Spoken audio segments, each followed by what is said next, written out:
welcome everyone to Pommyinoz. If you are new around here, like and subscribe, and no stranger to those who follow me. I've got Big Rocco. How are you, mate? Hey up, how are you doing?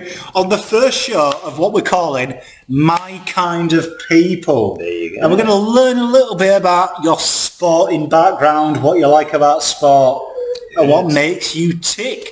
So, Rocco, tell me about, we know you're a sport lover. Yes. What do you like about sport? Tell me what gets you going. Man, first of all, sport in Australia, it's our life, isn't it, man? It's the capital city of sport. Yeah, man, so that's all we did. So as a kid, man, that's all we did. Like, we either play footy or we play cricket, you know what I mean? Or we watch footy or we watch cricket, you know? So, to me, sport is everything, man. It brings people together. Doesn't matter what walks of life we're at, you know, like it doesn't matter like how successful you are or how unsuccessful you are, you know, you've all got this common bond. But the main thing about sport for me is about not only watching it, is playing it, is the feeling you get, man, because really your life's it's a hard life, man. It's pretty mundane, isn't it?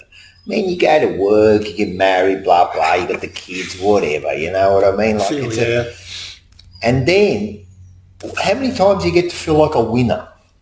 You know what I mean? So you sit there and you watch your team win and you pump the air, man, and for a moment in time, man, you feel like you're the winner, man. You feel like you've achieved something big. That's what I love about sport, you know, it gives you that feeling, even if it's just for a moment, you feel like you're a winner, man, like you achieved something. I think you've nailed it there. I mean, like, to me, I think sport is exactly that. Growing up in England, being a Rangers fan through my nana, I remember going to go and see Rangers and coming from a council estate, being around people who are lawyers, doctors, then also the common folk. It was like for one 90-minute game, we were all equal. We were all servants 100%. of the great game.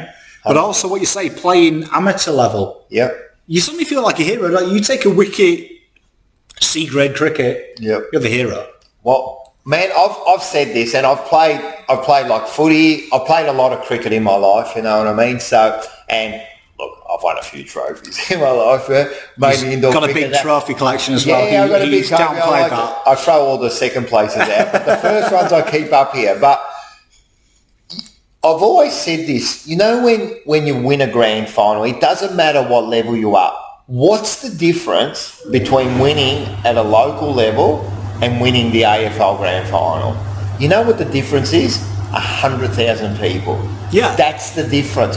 But the feeling of winning, the euphoria is amazing. I don't think there's a difference between me and Dusty, you know what I mean, at that moment.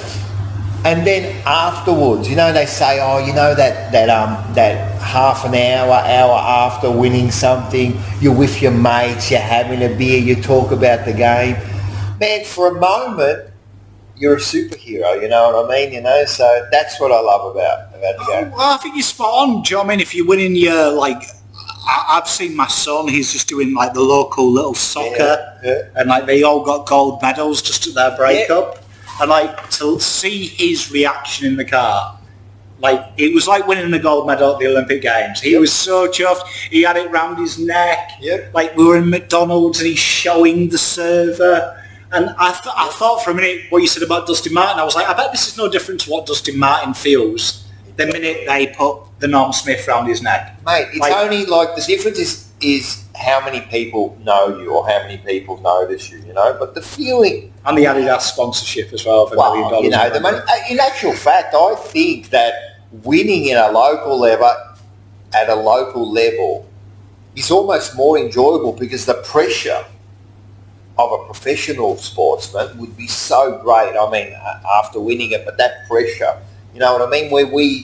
For us, it's like more fun, you know, we have a good time, and then we get that feeling, so. Well, I think you're right as well, because I was like thinking, like, playing soccer as a kid, the greatest feeling in the world is scoring a goal. Same as AFL, do you know what I mean? I speak to Aussies and they tell me kicking the goal in a local game is the feeling is better than anything they felt. I think that's the wonderful thing about sport that we miss. I think we sometimes make sport something it's not. And I think to me, sport is that weekend, isn't it, where we release, whether we were playing or we were watching. Exactly. Like, I get up at 3 a.m. now to watch Rangers. I've made you a Rangers fan as well. I'm a Rangers fan now. And how good is it, like, no matter how your life is going, 1 a.m, kick-off, it doesn't matter anymore, does it? Like, the next 2 hours, them idiots in blue dictate your emotions for the next 7 days. And they do. They dictate your emotions, not only for that night, for that week, you know. It means everything to you. And you're right, for that 2 hours, you know, most people, like, as I said, man, life's hard. Life's hard to get through, you know, but for those 2 hours, you've forgotten about it, you know what I mean? And you feel like a winner, and well, if you're a Carlton fan, you feel like a loser a lot of the times, you know, but that'll change. But, and so, you know, that winning feeling is what it's all about, man. And being a Carlton fan, I think there's something beautiful about being a sports fan. Even though you're shit, like I remember Rangers when we were shit and we were in the bottom, there was something about being together though. Yep. You were experiencing this heartache Yep. together. There was something beautiful about going on the forums and saying, do you remember when it used to be good? Yep. Do you remember when we used to laugh and smile? There's something about, like, it brings you together, doesn't it? And it transcends, I think, nowadays, because to me, I've always seen sport as, I've never seen race, I've never seen sexuality. I've just seen people together. And I think sometimes we're missing that. And to me, if you're going to the sport and you don't see that, you're an idiot, because it brings us together. That's the main thing, and you're right, it brings us together, and unfortunately now, the way society is and that, all this other stuff comes into sport. And I don't really like it, let's be serious. Like, I don't really like all this other outside stuff going into sport, because it should be just about the day. It doesn't matter what race, what religion, what sexual preference you've got. It shouldn't really matter. It should just be out there. But unfortunately, it's not like that anymore. I think, unfortunately, for a certain part of the community, we need to have it to bring awareness. And I think that's what's sad, because to me, sport means so much more than them. It means that it's the one time where we should be like we are in everyday life. We're together. It's humans enjoying the moment. And that's the most important thing. And that's that's another thing that sport does, you know what I mean? So what other thing, like you look at the Olympics, for example, what other thing would bring nations together? It's crazy, isn't it? I mean, I was at the Olympic Games, and I remember I had a French guy next to me when it was in the UK, and the French and the Poms hate each other. But a German was going for gold and he failed. And I remember me and the French guy hugging each other because we were both there and we just had one aim, the German not win. Exactly right. And it was such a good moment, because I was like, I fell in love with a French guy. Like, we both had the common goal. And that's what sport does, you know what I mean? And we've been to games where you hug, like, your own supporter after you win a game and that. Where else do you get to do that, you know? So, that's funny, man. That's so true, man, because seeing someone else failure can bring you two together. That's it. It's a wonderful thing about sport, isn't it? I mean, like we're talking about hugging random people. I mean, I think I've hugged and kissed more people during an away goal than I have probably at a family get-together. Like the nearest person to me gets hugged and kissed and mauled. That's it. And it's a beautiful thing about sport. And in soccer, especially, like you're saying, that away goal, that means a lot, doesn't it? Mate, honestly, like, away goals in the UK, like don't be behind the goal, behind a fan, because you were getting jumped on. That's it. Well, talk about, like, a great sport, the cricket. Well, you're a big cricket fan, aren't you? Most Australians are. Love the cricket, love Australia, love beating you guys. Love beating you Which guys. you did quite a lot in the 90s. I've got to say, you've ruined most summers. No, we had some good sides there. We had some good victories there, Some decent players that have come through these nations. Definitely. And cricket, as much as there's that rivalry between England and Australia, but it also brings us together, you know, like the Ashes. I still think it's one of the biggest sporting rivals in the world, the Ashes. You think about it. I think my experience of the Ashes is what sport's about. It's two nations that hang a lot of shit on each other, but at the end of the day, love each other as well. Do you know what I mean? Like, I've been at Headingley, back where I'm from, taking the piss out of Aussies all day. and then we've gone for a beer together and we've had a laugh about it, and we've been able to say, Jesus, Glenn McGrath's a great player. Yeah. And then they counted and said, Vaughan, Flintoff, brilliant cricketers. Yeah. And I think that's what sport's about. It's like, we don't take it so serious. Yeah. But it is serious at the moment. It is serious. It is serious. Sport's serious because it's also people's livelihoods, and what's sport now? Money, isn't it? And that's what's taken over, you know what I mean? And that's unfortunate, but it's the way it is. It has to be, you know what I mean? So money takes over. It's taken away a little bit of the shine of what it's all about, you know what I mean? But it had to go that way, you know. It has to go that way, you know. People have to make a living. People have to make money out of it, so... It is a shame because I do think, though, that's one thing that has held its tradition. I think cricket is on the teeter of losing it, though. Like, what are your thoughts of 2020? Like, I know a lot of people at home probably love 2020. What are your thoughts? I'm a traditionalist, so I can watch every ball of a test, and I just watched the last test, and if I wasn't watching it, I was listening to it on the radio, every single ball. So I'm a traditionalist. I used to like the 50-over games. I used to really like the 50-over game. So when I was a kid, so during summer, man, there was Test cricket and there was the one-day series, right? And the one-day series, the World Series, what was it? Was it the World Series Cup at the time, I think? Yeah, the Gillette World Series? Yeah, something like that. I can't even remember anymore. I'm getting old. But anyway, there used to be that, but it used to mean something. So we used to play like three nations. We used to usually play, let's say we played England, then West Indies used to come over. We used to have a 7 game. We used to always win it, which was always good for us. But I used to love it. I used to sit down there, and I was the first stats person ever in this world. As like a 5-6-year-old, I used to write down every ball, every score, everything, and just watch it all. And we used to watch it. I used to love the 50 over because it meant something. Now I believe the 50 overs don't mean anything, and I can't watch it anymore. I can watch bits and pieces because I love cricket. That's it. The 2020, it's a bit of a giggle for me. So it's 7 o'clock. I'm about to have something to eat. What am I going to put on? Oh, let's watch this. You know, who do I follow? I'm from Melbourne, yeah. So do I follow the Stars? I don't follow anyone. They're all over the place. They're just getting players from everywhere. It means nothing. So a bit of a hit and giggle, you know. So to me, it's all about the Test match, you know. I'm with you. I think there's something beautiful about the Test match. I think as a kid, coming from Yorkshire, which is a bit like you guys, you've either got soccer for us or cricket. They're the two sports you play. Yeah. And same over here, you've got footy and cricket. Yeah. And to me, like, cricket is such a staple to us. I think there's something beautiful about being able to survive 5 days. Like, I always used to think that was the best name of a game, Test match. Test match. Because you've got to concentrate for 5 days. 100%. And I understand people too that are out there and they go, how can you watch cricket? How can you watch cricket for 5 days and you don't get a result? And I understand. It's weird. It's a weird complex. But I love it because there's always a game within a game. And then you say, I'll give you just a test we just watched, right? 2.5 days.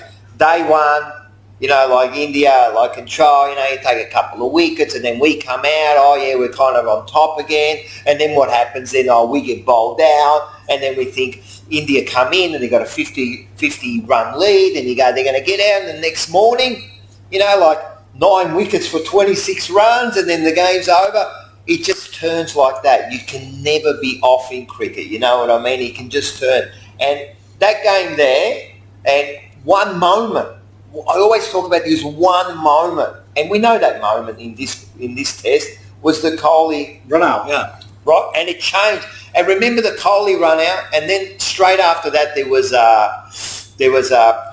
Rahane. Yeah, and remember, he made a mad decision. He got the LB, and then they appealed it. Yeah, they went upstairs to have a look, which was the wrong move. And I wrote you a message, and I said, "Game over."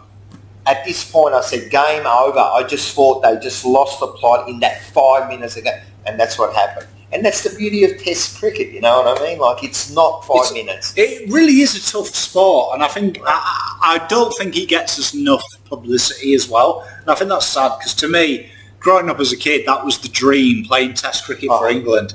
That was the pinnacle. We had 50 over cricket, like you were talking about, and then we had the Test side. Yep. Everyone was about the Test side. It was, you know, in nets, I remember as a kid, and you'd get like David Byers, who was the Yorkshire captain.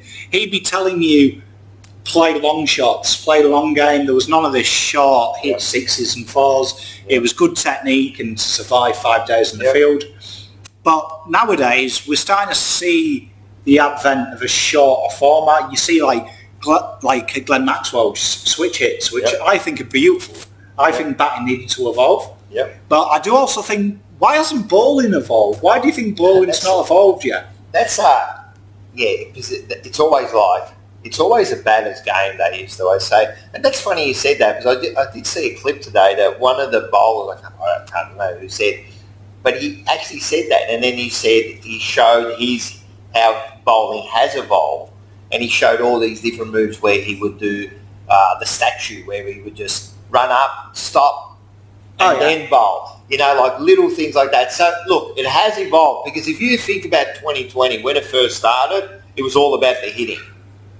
And now it's all about the bowling, really. You know what I mean? You get, they're getting spinners to open up. Like, where would you ever... It's crazy, because I remember when 2020 came into England, when it was first put out there. The English... Did they come up with it? It was our game for Sky Sports, and I remember there was talk that spinners would die. This was the death of spin bowling. I remember them talking about Anno Cumbley, Laker, Warne, and saying we'll never see these guys again. And I remember the first 2020 watching it, and it was spin bowlers that took it out. It was them taking the pace off the ball. They had nothing to hit against.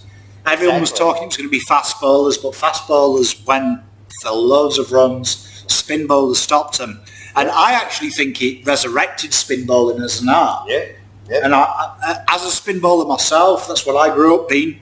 Like it changed my life watching this, thinking that's because my favourite was Shane Warne growing up, of course. He was the first spinner I'd ever seen. Coming from the UK, we grew Ashley Giles's, Phil Tufnell's, guys who hold up an end, so spin bowlers can rest. Just the hold up the end. Warne was the attacking guy. He was the guy you brought on for wickets. We'd never seen that. Like, for a pom, spinners were the guys just held up an end. Well, we never saw that either until Warney come, you know what I mean? And he was the one, And he's always said, man, he used to throw that ball up there, and he used to go, take me on if you think you can take me on, you know? See, I'm old enough to remember that Gatting ball, the Royal Century. And I remember just being amazed at what I just saw, and we didn't have like the luxury of Foxtel where you could rewind it. Like I loved the replays throughout the day, watching that.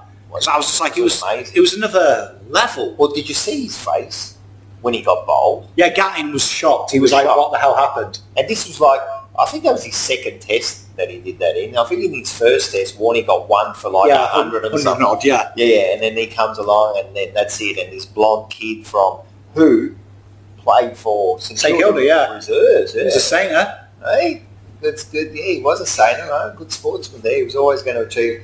How good's that? How good do you have to be where you have to decide which sport you want to play? Well, it's not hard to turn down St Kilda, though, is it? Really? Yeah, well. Some people have turned down St Kilda at working coals. I hope your wife's not listening to this. I think Shane Warne as well. Like my memory of Shane Warne and Australian cricket was you guys looked like sportsmen. Like I remember like hating Shane Warne. I hated Steve Waugh. Hated these guys with a passion. But Warne looked like I wasn't a big fan of him either, just because he was bowled that nagging line of length. And would take 7 for 48 or something. But something about Shane Warne encompassed like everything in me as a sports fan. He looked Australian, bleached tips, slightly tubby. It was slightly tubby, but looked like he could get more girls than me. He looked like the kind of guy that just turned up off the street and could roll his arm over. He was the real, you know, the boy, you know, the man's man. He was awesome, He was. I remember him tearing me apart every year. And I used to love the Ashes in the 90s. I used to believe that Mike Atherton would win it for us with his mates Andy Caddick and all these hacks that we managed to find to play for us.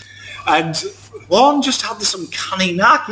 He didn't look like a sportsman, but then did look like a sportsman. Like He's a player, man. I've played village cricket with a lot of chubby guys who look like Shane Warne, who weren't as good as Shane Warne. Oh, man, he was a freak. He really was a freak. He was ridiculous. And look, it'd be hard to beat that team in the 90s. That team was ridiculous, to be fair. That was, and then you had Glenn McGrath on the other side, you know what I mean? And then we had McGill at that time, who would have been our number one spinner. Yeah, and then when Warne retired, McGill took 500 wickets in about 12 games. But in the meantime, it was hard for him to get a game, and he was a good spinner, you know. And then you had people like Gillespie, you know what I mean? And 200, I remember that 200 against Bangladesh. Is it the best batting you've ever seen by someone who can't bat? Well, talk about that. I reckon one of the best batting performances I ever saw was Glenn McGrath 60. Just the cheering from the grandstands of that. It's not often you can get a test half century from pure edges. That's right. He loved it, but we had some good players there. So. I've got to say, I remember my greatest moment. It's probably the darkest one for you, was when we won the Ashes in the noughties. Yeah. But I remember that Australian team, like Langer, Hayden at the top of the order, Ponting first drop, Clark. And then you go down and you've got past Brad Hodge, and then you've suddenly got Gilchrist in there. He was like the wicketkeeper who suddenly could bat. Yeah. Which was alien in cricket at the time. He revolutionised the game. I remember him coming in 100 overs old. Yeah. And he'd just throw the bat like it was a 50 over game, just knock it all around the park. Well, when he hit it, they say he wasn't the best wicketkeeper. Mate, he was good enough, you know. He was a good wicketkeeper. But yeah, imagine I'm imagining you blokes at 6, and you get 6 down for 200, and you think, right, mate, 6 down, and then Gilchrist walks out, you know. And you know the bloke's going to go, man, the bloke used to open up our one day, so that's how good he was, you know what I mean? He was such a good player. As a Pom, it's hard to explain to Australians how irritating your 11 was, because he batted to about 10. Yeah. So, usually in the UK, you'd play your Indias, your West Indies, your Pakistans, and they were decent teams in the 90s. Yeah. But you'd get 6 down, and then you'd probably say 100 would make up the next 4 max. Australia had the ability to put on another 200, 300. I've seen days Gilchrist has just taken the piss with Shane Warne, and they've put on 150 stand. That's right. And you're like, how's that happen? They were so good. And for me, Gilchrist, one of my favourite players to play against. Yeah, no. But I know how you feel, because we played West Indies in the 80s, and that's how I felt as an Australian. We could not get past the West Indies, you know what I mean? They had Viv Richards, Clive Lloyd, they had their bolt, mate. You would have to argue they're one of the best sides, man, and cool lads. Man, if I had to go and do a tour, it would be a West Indies tour, yeah?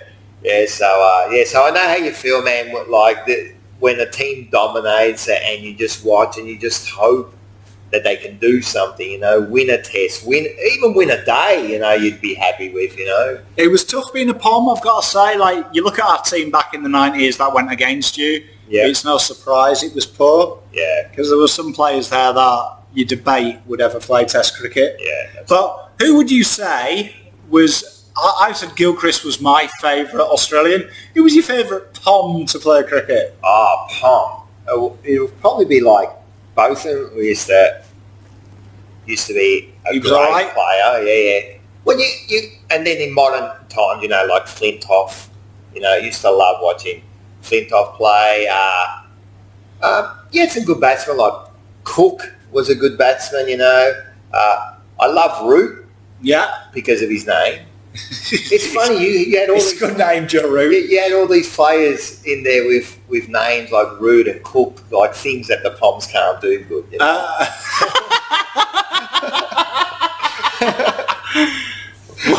Well, I don't know where to go there.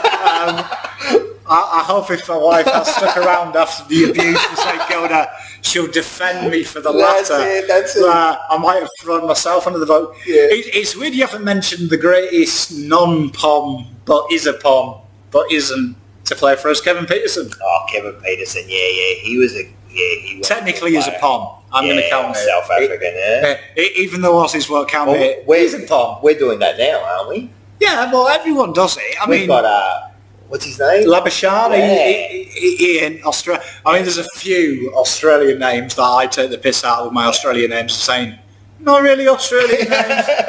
Like, you can't count that, but... I'm really disappointed, but I don't think there's ever been there was an Italian, was there? Italian, I'm pretty sure there was actually to play for Australia. Name? I'm going to think about it. Write it down. Put it in the comments. Put in the comments. There was an Italian. Yeah. It's a weird one because my mate reminds me of James Patterson's brother. Jimmy Patterson's brother played for Australia, England. Yeah. Like the rugby, he was one of the worst bowlers I've seen as well. But I remember we were being so excited, an Australian at the time had chosen to play for England because obviously every Australian we'd ever seen was fairly handy. Yeah, so we just handed But we probably found one of the worst players I've ever seen play domestic cricket to play for us. It's a weird one. How did you feel about the World Cup? Come on, like the World Cup. Yeah, you took the World Cup there. All right, you cheated a little bit, but how did you feel? It from New Zealand. That's 2 World Cups in a row they got beaten. In the final. One of the luxuries of inventing the game and making the rules is you can bend the rules. As my kids will tell you when you play Monopoly on my table and my board. That's it. Daddy's allowed to make rules up. Yeah. I mean, it probably wasn't the greatest way to win a World Cup, if I'm honest. It was great to win one. Nah, but you would have felt like the win's the win. I mean, after the event, you know what I mean? People talk, you kind of look back at it and that, but at the time, I mean, the win was the win. They were the rules. If New Zealand had been awarded it, would I have burnt down? Would I have burnt down ICC? Yeah, you would have. And said this is a Pom conspiracy. Probably. That's it. But I mean, one thing I thought was great about that was how McCullum acted when how the New Zealand captain acted after he lost it. Like, he was very humble, and I find it hard to hate New Zealand because, all due respect, they're not really a country in my eyes. Like, what sport are they good at? Like, they're a suburb of Australia to a farm.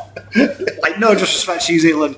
So it was like not beating a real country. No disrespect to Ken Williamson, who I thought was a hero. Yeah. But all jokes apart, I thought New Zealand, they do really well. Like, a small country that really fights against their side. Like, so well. Watch them play rugby union is amazing. Yeah, and that's true. Even though no one cares about rugby union. Yeah, that's right. It's a pretend sport. The All Blacks, mate. But the All Blacks, they're a tough side. I wouldn't say it to their face. No. It's not a real sport, but it's not. Nah, I love you all. I love you all.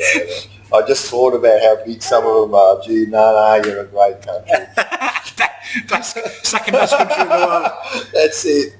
So, obviously you're a recent Rangers fan, and we know Australians hate soccer.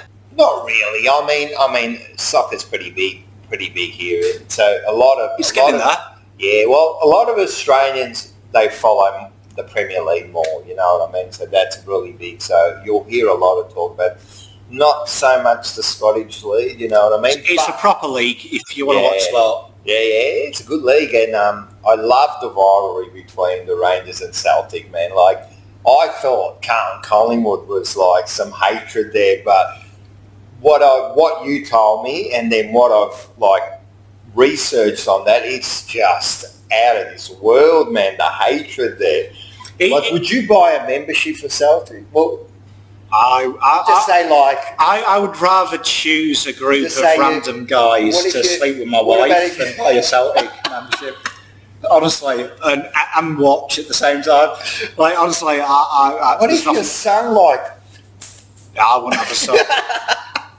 I've got 2, so I can afford to drop that's one. It. So that's what I mean, man. Like, I can afford to drop one. That's what I mean, man. It's just amazing. Like, seriously, anyone out there, have a look at it. It's just phenomenal. It's passionate, and like a lot of our like rivalries in the UK are stemmed from religion, politics, like important stuff, like bigger things than us. And that's the big thing because Celtics are big Protestants, what are they? They're Catholics and we're a Protestant side, if you're a Christian you support Rangers, otherwise God hates you. Remember that? And that's it. It's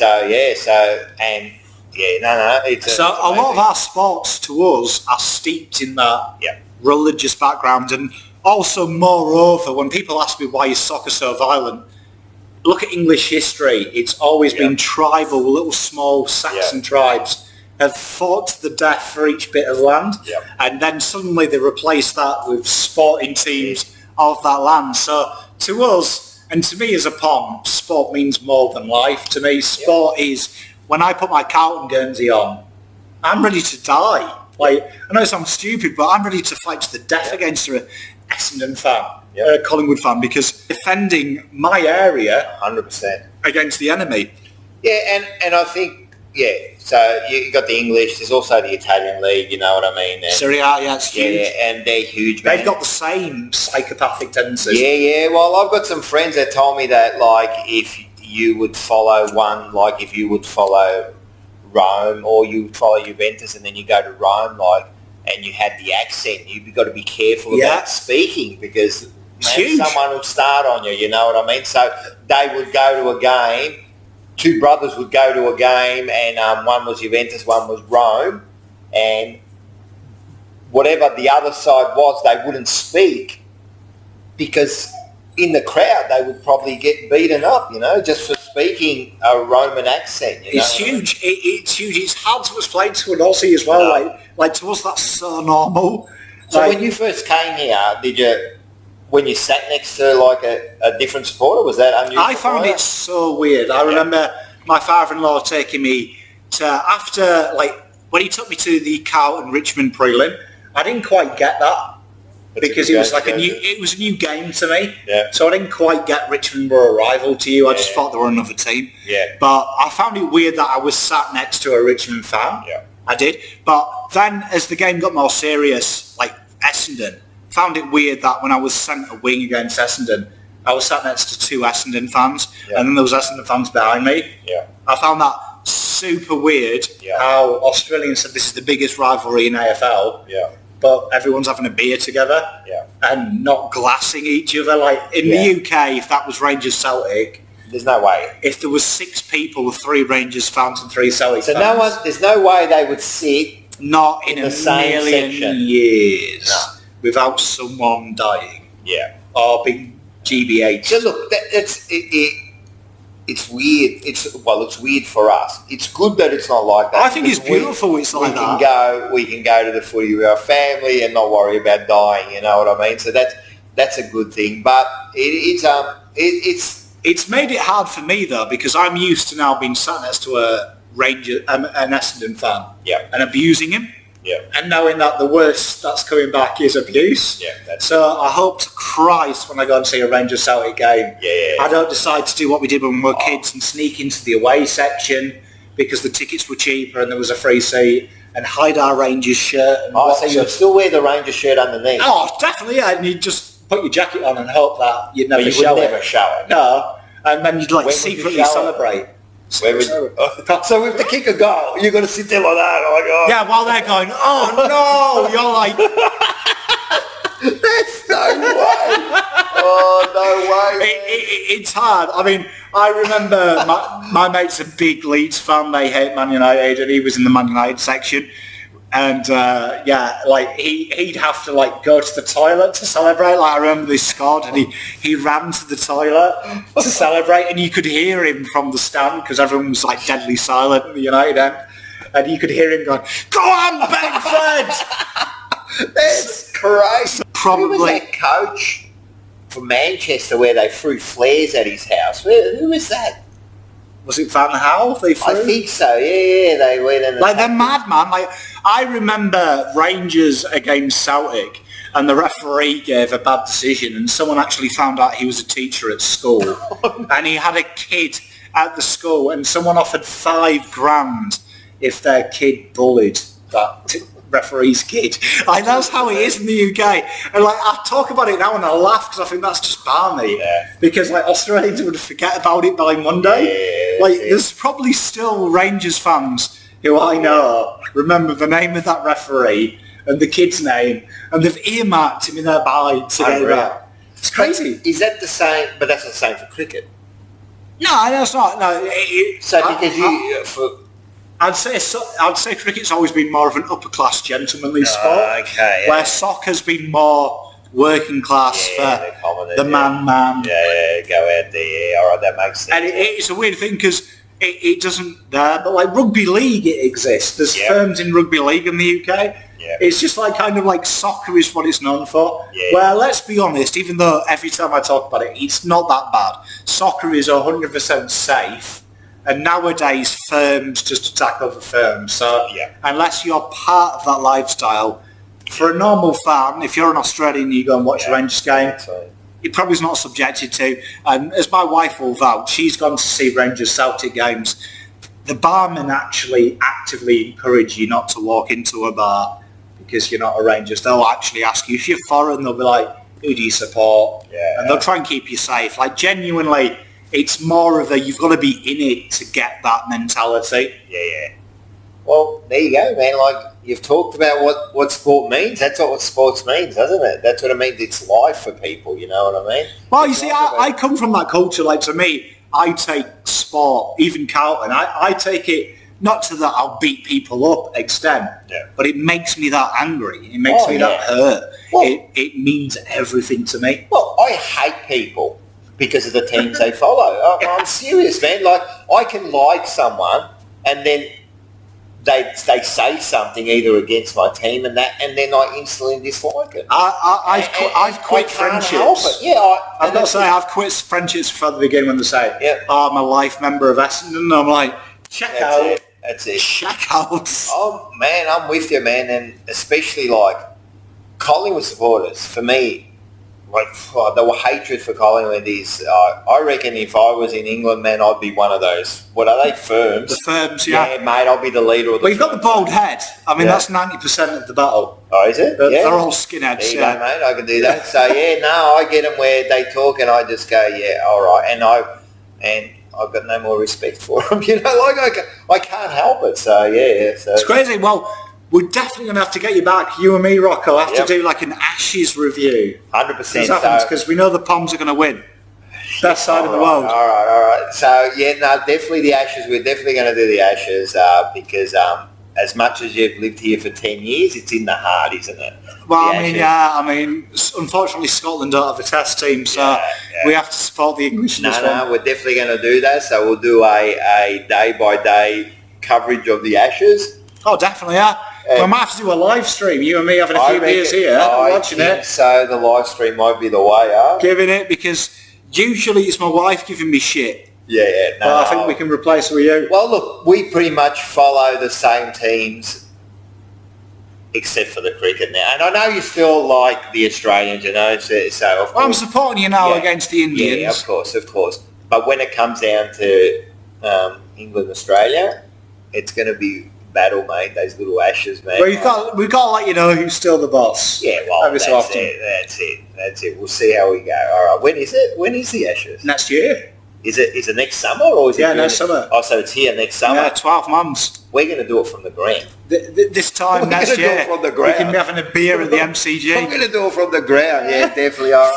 Throwing bottles at Pat Cummins. I love it. Oh, mate, don't touch my boy, mate. He's the mug. He's just a great person, isn't he? He I've got to say, he's got everything. Exceptional talent. Exceptional talent. Good looking.